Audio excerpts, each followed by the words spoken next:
গরমে দুপুরে এরকম হালকা পাতলা মাছের ঝোল থাকলে দুপুরের খাওয়াটা কিন্তু বেশ জমে যাবে। নমস্কার বন্ধুরা, রুচির কিচেনে সবাইকে স্বাগত জানাই। আজ নিয়ে এসেছি কাতলা মাছের ঝোল। তবে এই রেসিপিটা আপনারা অন্য মাছ দিয়েও রান্না করতে পারবেন, যেমন রুই, চারাপোনা, বাটা মাছ, যে কোনো মাছ দিয়ে রান্নাটা করা যাবে। তো এখানে দেখুন আমি কাতলা মাছ নিয়েছি। মাছটাকে ভালো করে ধুয়ে তারপরে এখানে পরিষ্কার করে নিয়েছি। এখন এই মাছের মধ্যে দিয়েছি মাছের পরিমাণ বুঝে লবণ, দিয়েছি হাফ চামচের একটু কম হলুদের গুঁড়ো। আর এখন হাত দিয়ে ভালো করে মেখে নিতে হবে। মাছের গায়ে হলুদ লবণটা ভালো করে এইভাবে লাগিয়ে দিতে হবে। এইভাবে হলুদ লবণ মেখে আমি মাছটাকে প্রায় 5 মিনিট সাইডে সরিয়ে রেখে দেব। এদিকে দেখুন এই মাছের ঝোলের মধ্যে আমি নিয়েছি পটল। এখানে আমি 3টে পটল নিয়েছি। পটলের উপরে যে পাতলা খোসাটা আছে সেই খোসাটাকে এইভাবে ছেঁচে নিতে হবে। তারপরে পটলটাকে এইভাবে কেটে নিতে হবে। তো আমি এইভাবে লম্বা লম্বা করে পটলটাকে কেটে নিয়েছি। এখানে আমি 3টে পটলকেই কেটে নিয়েছি, আর এর সঙ্গে দেখুন নিয়েছি 2টো আলু। আলুটাকেও এইভাবে লম্বা করে পটলের মতন করে কেটে নেব। এখন এই আলু আর পটলটাকে খুব ভালো করে ধুয়ে নিতে হবে। আর দেখুন আমি কিভাবে কেটেছি, এইভাবে কেটে নেবেন, তাহলে দেখতে ভালো লাগবে। আর এদিকে দেখুন আমি একটা মশলা বানাবো। তো তার জন্য একটা প্লেটের মধ্যে নিয়েছি হাফ চামচ গোটা জিরা, আর দিয়েছি হাফ চামচ গোটা ধনিয়া, আর হাফ চামচ মৌরি। মৌরিটা অবশ্যই দেবেন, মৌরির ফ্লেভারটা কিন্তু এই মাছের ঝোলে দুর্দান্ত হয়। দিয়েছি একটা শুকনো লঙ্কা, একটা কাঁচা লঙ্কা। তবে ঝাল আপনারা আপনাদের প্রয়োজন মতন, মানে টেস্ট মতন নিয়ে নেবেন এখানে। এখন এই মশলাটাকে আমি একটু গরম জল দিয়ে ভিজিয়ে রেখে তারপরে শিলে বেটে নেব। গরম জল দিয়ে ভিজিয়ে বেটে নিলে তাহলে কিন্তু মশলার যে আসল স্বাদটা সেটা বেরিয়ে আসে। আর এদিকে দেখুন আমি একটা কড়াইতে 2 চামচ সর্ষের তেল দিয়েছি। রান্নাটা আমি সর্ষের তেলে করেছি। আর এই তেলের মধ্যে অল্প করে একটু লবণ দিয়েছি। তারপরে কড়াইয়ের গায়ে ভালো করে তেলটা লাগিয়ে দিয়েছি। মাছটা ভাজার আগে কড়াই আর তেলটাকে কিন্তু খুব ভালো করে গরম করে নিতে হবে, না হলে মাছ ভাজার সময় কড়াইয়ের গায়ে কিন্তু মাছটা লেগে যাবে। আর একটু লবণ দিলেও কিন্তু মাছটা লেগে যায় না কড়াইয়ের নিচে। আর এইভাবে আমি মাছের পিসগুলো দিয়ে দিয়েছি, তবে সবগুলো একবারে ভাজা যাবে না, যেহেতু তেলের পরিমাণ কম সেই কারণে। এখানে আমি 3 পিস করে মাছ ভেজে নিয়েছি। এক সাইড ভাজা হয়ে গেলে মাছগুলোকে উল্টে দিতে হবে। আর মাছগুলোকে কিন্তু খুব বেশি কড়া করে ভাজবো না, আবার একদম কাঁচা কাঁচাও ভাজবো না, মিডিয়াম করে মাছগুলোকে ভেজে নিতে হবে।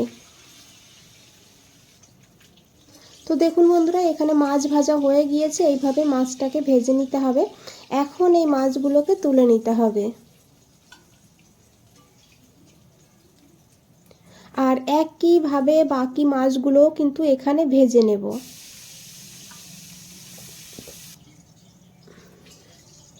তো দেখুন এখানে মাছগুলো ভাজা হয়ে গিয়েছে। এখন আমি মাছগুলোকে তুলে নিয়েছি। আর এই তেলের মধ্যেই আমি দিয়েছি আলু। যেহেতু আলুটা রান্না হতে সময় বেশি লাগে, তাই আলুটাকে প্রথমে এইভাবে হালকা করে একটু ভেজে নেব।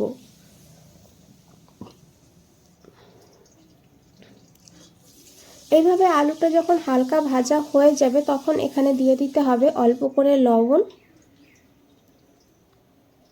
আর অল্প করে হলুদের গুঁড়ো।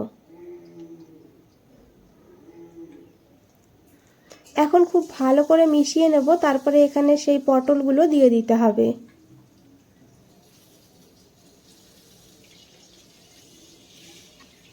আর পটলটাকেও এইভাবে ভালো করে আলুর সঙ্গে ভেজে নেব। পটল যদি ভালো ভাজা না হয় তাহলে কিন্তু খুব বেশি ভালো লাগে না খেতে, তাই পটলটাকে অবশ্যই ভালো করে ভেজে নিতে হবে এইভাবে। তো দেখুন আলু পটল খুব ভালোভাবে ভাজা হয়ে গিয়েছে। এখন এই আলু পটলটাকে তুলে নিতে হবে। এই তেলের মধ্যেই আমি দিয়েছি হাফ চামচ গোটা জিরা। আপনারা চাইলে এখানে কালো জিরাও ফোড়নে দিতে পারেন, তবে গোটা জিরা দিলেও ভালো লাগবে খেতে। দিয়েছি 2টো ছোট দারচিনি আর 2টো এলাচ। এলাচের মুখটা ফাটিয়ে দিয়েছি, একটা তেজপাতা দিয়েছি ছোট দেখে। ফোড়নটাকে ভালো করে ভেজে নিতে হবে, তারপরে এখানে দিতে হবে সেই বেটে রাখা মশলাটা। যে গোটা মশলাটা আমি শিলে বেটে নিয়েছি সেই মশলাটা এখানে দিয়ে দিতে হবে।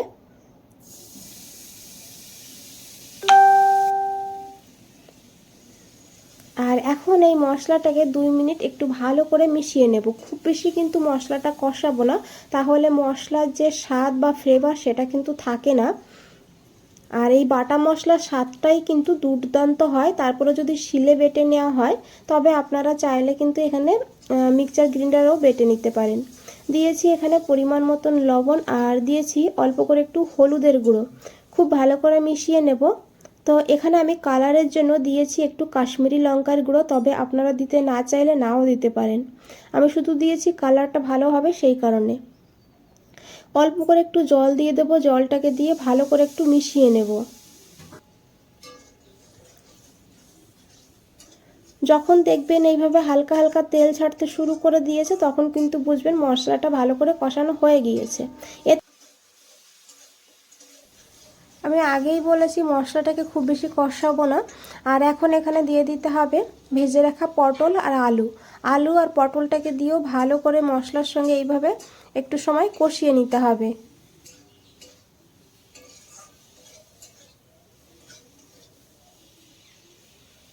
এখন এখানে দিয়ে দিতে হবে পরিমাণ মতন জল।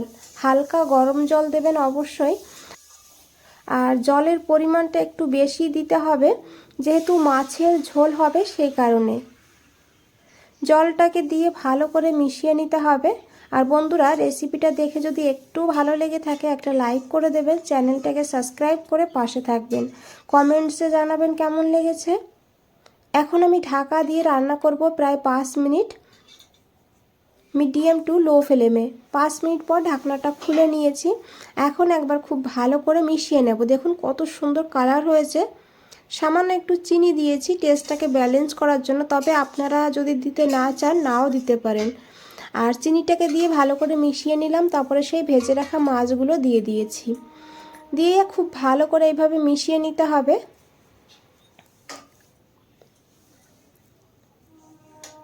এখন মিডিয়াম ফ্লেমে 2 মিনিট এইভাবে রান্না করব যাতে মাছের ভেতরে ঝোলটা ভালো করে ঢুকতে পারে। আর দিয়ে দিয়েছি এখানে 2টো কাঁচা লঙ্কা, সুন্দর একটা ফ্লেভার হবে সেই কারণে।